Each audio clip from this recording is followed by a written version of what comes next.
Hello everybody, and thank you for tuning in to the weekly report. Is the mother of all bubbles about to pop? When the New York Federal Reserve began pumping billions of dollars a day into the repurchasing market, the market banks used to make short-term loans to each other. In September, they said this would only be necessary for a few weeks.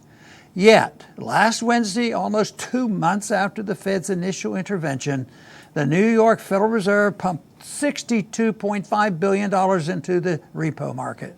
The New York Fed continues these emergency interventions to ensure cash shortages among banks don't ever again cause interest rates for overnight loans to rise to over 10%, as well as above the Fed's target rate.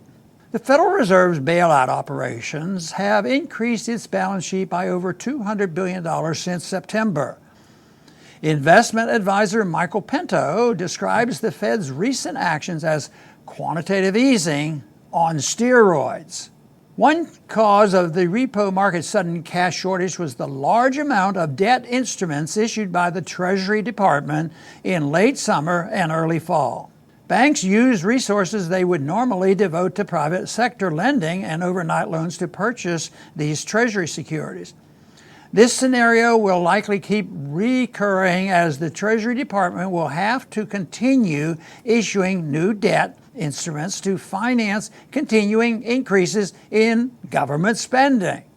Even though the federal deficit is already over $1 trillion and growing, President Trump and Congress have no interest in cutting spending, especially in an election year. Should he win re-election, President Trump is unlikely to reverse course and champion fiscal restraint.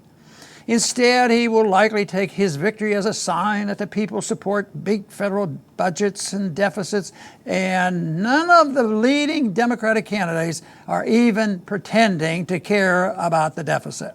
Instead, they are proposing increasing spending by trillions of new government programs.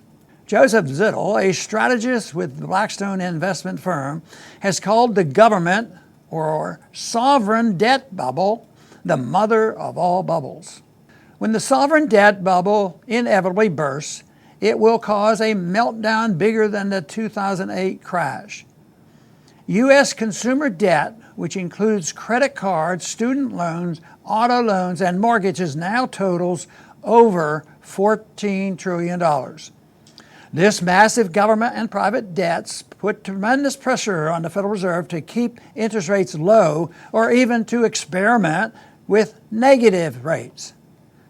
But the Fed can only keep interest rates, which are the price of money, artificially low for so long without serious economic consequences. According to Michael Pinto, the Fed is panicking in an effort to prevent economic trouble much worse than occurred in 2008. It's not just QE, says Pinto, it's QE on steroids. Everybody knows that this QE is permanent, just like any banana republic would do or has done in the past. Congress will not cut spending until either a critical mass of Americans demand they do so, or there is a major economic crisis. In the event of a crisis, Congress will try to avoid directly cutting spending, instead of letting the Federal Reserve do its dirty work via currency depreciation. This will deepen the crisis and increase support for authoritarian demagogues. The only way to avoid this is for those of us who know the truth to spread the message of and grow the movement for peace, free markets, limited government, and sound money. Thanks for listening. Please come back soon.